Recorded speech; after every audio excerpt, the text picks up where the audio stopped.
From 1937 to 1981, Polaroid, a leader in the film camera market, was considered one of the most innovative companies in the United States. During that period, the company registered 535 patents and attained a peak annual revenue of $3 billion. By the 1990s, the digital camera began capturing the photography market, but executives at Polaroid denied the threat and refused to fully commit to digital photography. By 2001, 1 in 4 U.S. homes owned a digital camera, and after battling debt for 13 years, Polaroid filed for bankruptcy.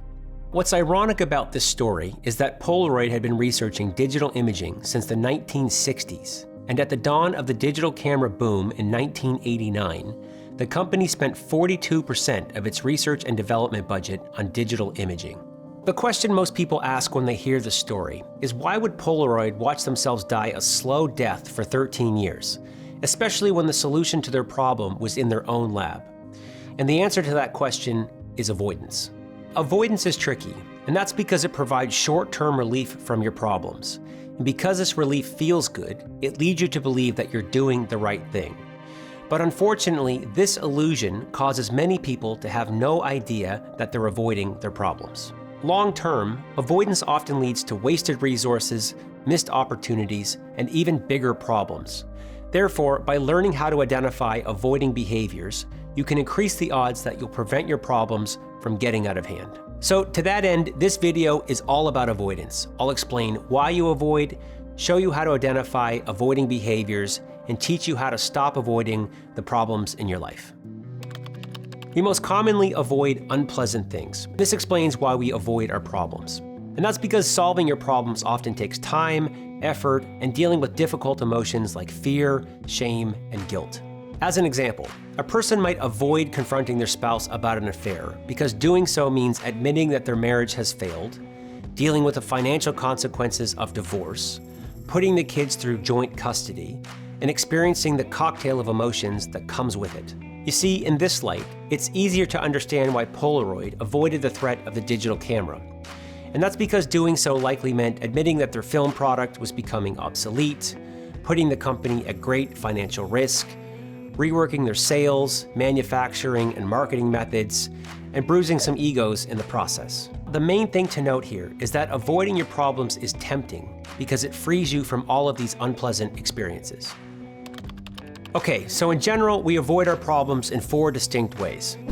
The first is with distraction. Distraction allows you to avoid your problems by occupying your mind with something else. So you might avoid the fear of failure by watching a movie instead of preparing for a presentation. Or you might avoid a problem with your spouse by playing video games. The second way we avoid is by distancing. Distancing allows you to avoid your problems by keeping away from them. So you might avoid certain people, places, or events that make you uncomfortable, or an artist might prevent themselves from sharing their work with the world to avoid the fear of judgment.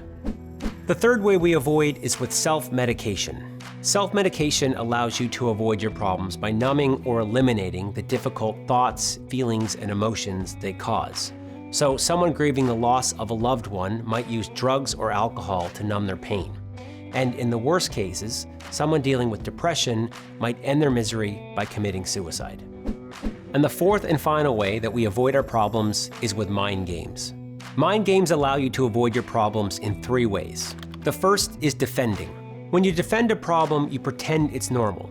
So if your dog bites another dog, you might defend that problem by saying, "That's just what dogs do." You can also defend your behavior. So you might say something like, "I can't report my unethical boss because I'd get fired."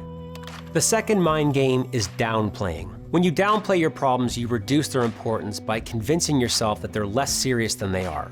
So you might say something like, "My kid's drug problem isn't that bad because it's only weed," or "My heart condition isn't that bad because other people have it worse."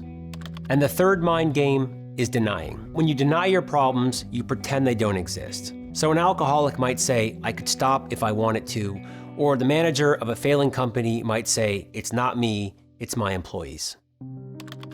There are 4 main reasons why avoidance is problematic. Problem number 1 is avoidance promotes negative behaviors. One big problem with avoidance is that it influences you to act in harmful ways. And all 4 types of avoidance, distraction, distancing, mind games, and self-medication harm your life in unique ways. Distraction is harmful because it influences you to avoid fixing your problems. So if you distract yourself from your marital problems by playing video games, then you avoid doing the things that can fix your marriage. Distancing is harmful because it influences you to avoid meaningful people, places, and events. And as a result, you miss out on experiences that enrich your life. So if a fear of rejection prevents you from applying for a dream job, then you miss out on the opportunity to enjoy a meaningful career. Self-medication is harmful because excessive drug and alcohol use often leads to health, financial, career, and relationship problems. And in the worst cases, suicide leads to death. Mind games are problematic because they steal your attention away from life's meaningful experiences. And that's because when you give all your focus to mind games like denial, you have no attention left for what's important. Problem number 2 is avoidance doesn't solve your problems. Avoidance feels good in the moment, but it doesn't provide long-term solutions to your problems.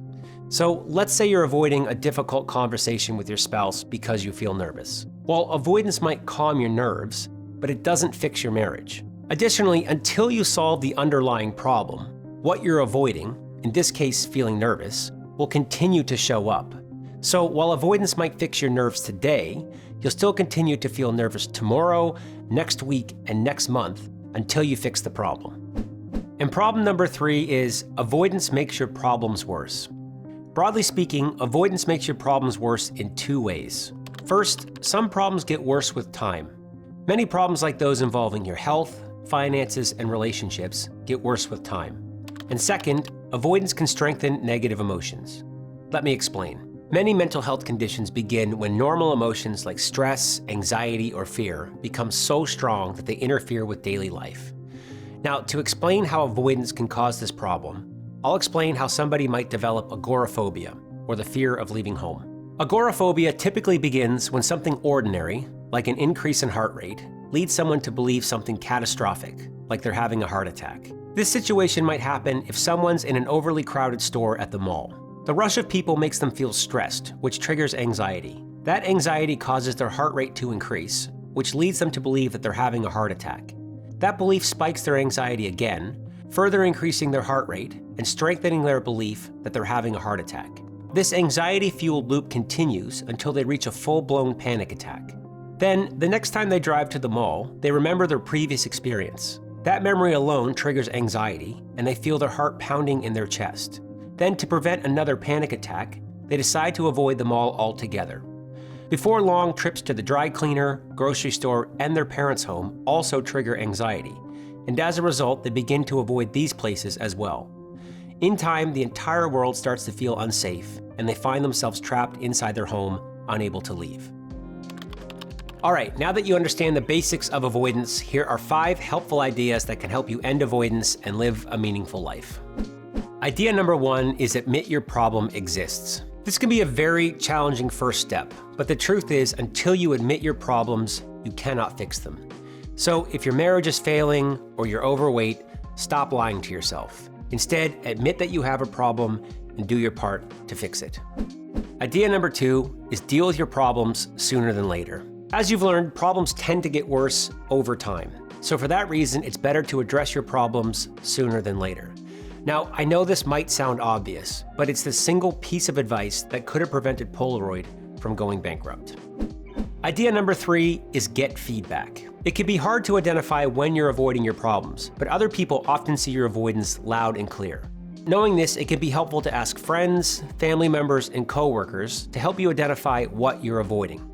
Now here's the key. When they tell you, make sure you listen. Idea number 4 is let values, not avoidance, be your guide. It's healthy to go to the gym if you're motivated by values like health and wellness, but it's unhealthy to go to the gym if you're trying to avoid feelings of self-hatred. So to prevent this problem, ask yourself why you're doing what you're doing. And if you recognize that you're doing something to avoid negative emotions, then it's probably time to rethink your behavior. And idea number 5 is face your fears. We often avoid things because we believe they'll always be uncomfortable. But the truth is, most things get easier with time. And if you've ever been in a long-term relationship, you'll understand this concept. The nervousness felt at the beginning of most intimate relationships can be very uncomfortable. Your mind is filled with questions like, do they like me? What should I say? Or should I kiss them?